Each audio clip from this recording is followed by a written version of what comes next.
जय श्री गणेशाय नमः। राधे श्री हरि।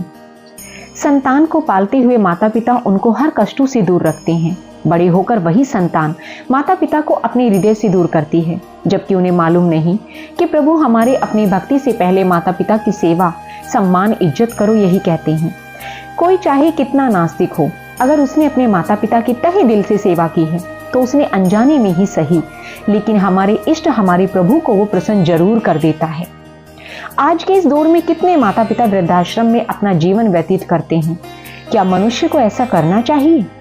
जो माँ बाप अपनी पूरी जवानी, पूरी उम्र सिर्फ और सिर्फ संतान की परवरिश में ही निकाल देते हैं, वो ये तक नहीं सोचते कि हम एक समय के बाद कहाँ होंगे।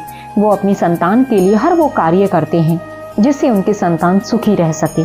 कुछ माता पिता तो इतना ज्यादा प्यार करते हैं कि वो संतान के सुखी जीवन के लिए अपना जीवन दुखों से भर लेते हैं। ऐसे में बहुत सी संतान को ये एहसास ही नहीं होता कि हमारे माता पिता ने हमें पाला कैसे। सोचकर देखिए, आज हम अपने माता पिता की बेइज्जती करना, उनको घर से निकालना करते हैं तो हमें प्रभु भक्ति मिल सकती है क्या? हमारे माता पिता तो घर में रोएं, आंसू बहाएं और हम बाहर आनंद में रहें। हमारे माता पिता भूखे रहें और हम बाहर भंडारा करवाएं। हमारे माता पिता का साथ हमें पसंद नहीं और हम मंदिरों में कहते हैं हे भगवान हमारे साथ रहिए।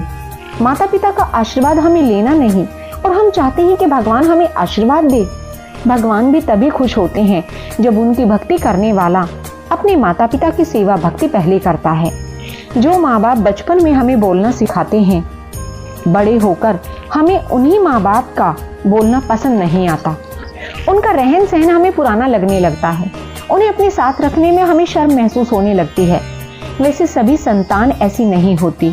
ठाकुर जी की कृपा से कुछ संतान अपने माँ बाप की बहुत सेवा करती है, खूब सेवा करती है, मगर जो नहीं करती उनके माँ बाप का दुख कौन बांट सकता है। वृद्धाश्रम में बहुत से ऐसे माँ बाप हैं जिन्हें अपने बच्चों से कोई शिकायत नहीं। वो बस इसलिए वहाँ हैं ताकि उनके संतान को कोई कष्ट ना हो। वो दूर रहकर भी उनके लिए दुआएं करते हैं, रोते हैं, आंसू बहाते हैं। न रुलाऊं उन बूढ़ी आंखों को जो कभी तुम्हारे आंसू पोंछा करती थी, तुम्हें प्यार भरी निद्रा आ जाए रातों को जागा करती थी। हम ये भूल जाते हैं कि हम अपने माँ बाप को रखने वाले कौन होते हैं, जबकि हमारे माँ बाप ही हमें रखते हैं। जब संतान के अंदर ये सोच आती है कि हम अपने माता पिता को रखेंगे तो समझिए कि अभी हमें पूर्ण ज्ञान है ही नहीं। हम बड़े होकर माता पिता से अपनी ख्वाहिशें और उम्मीदें और ज्यादा बढ़ा लेते हैं। ये तक नहीं सोचते कि जब हमारी उम्र इतनी हुई तो हमारे माता पिता की तो हमसे कहीं ज्यादा है, फिर हम कैसे उन्हें तंग कर सकते हैं। वो जो करें अपनी इच्छा से करें, हमारा उन पर शासन करना ये तो ठीक नहीं। माँ जननी पिता पालनहार दोनों मिलकर एक शक्ति की तरह काम करते हैं। जैसे माता पिता संतान के मौन में भी उसके सुख दुख का आभास कर लेते हैं, ऐसे ही संतान को भी अपने माता पिता के बिना कुछ कहे उनकी बातें समझने की कोशिश करनी चाहिए। ये तो देखिए कि जो ज्ञान हमें आज मिल रहा है वो किसका दिया है। कई बार संतान ये सब सिर्फ एक फर्ज होता है ये कहकर पल्ला झाड़ लेती है, लेकिन शायद संतान ये भूल जाती है कि आज जो हम कह रहे हैं कल वो हमें भी सुनना पड़ सकता है, लेकिन तब तक बहुत देर हो चुकी होगी। हम कहते हैं ना कि एक गरीब इंसान का जीवन कैसे व्यतीत होता है, ये तुम तब तक नहीं महसूस कर सकते जब तक उसके द्वारा सहे उन कष्टों का, दुखों का अनुभव ना कर लो। चाहे हम कितने सुखी हों, जब तक खुद हम अपने शरीर को सुख दुख के एहसास को समझ पाने में सक्षम नहीं कर लेते तो हमारा सुख कैसा। ये कलयुग है। जब अभी इस युग में ऐसा होता है तो सोचिए आने वाले समय में जब कलयुग बड़ा होगा तब क्या होगा।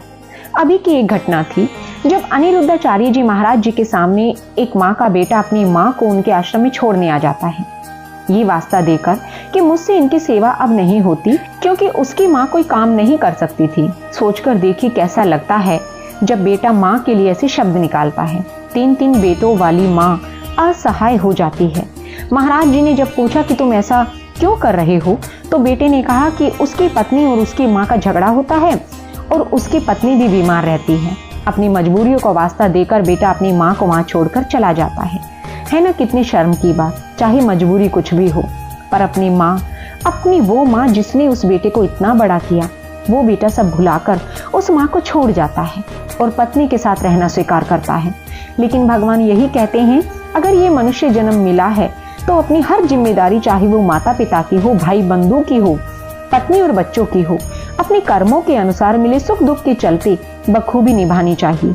अपने अच्छे बुरे हालातों का सामना करना आना चाहिए, उससे भागना नहीं चाहिए और हमेशा अपने इष्ट का भजन करते हुए, नाम जप करते हुए अपने जीवन को अपने गुरुजन, अपने माता पिता, अपने प्रभु के आशीर्वाद से अपना सुख में जीवन बनाना चाहिए। राधे श्री हरि।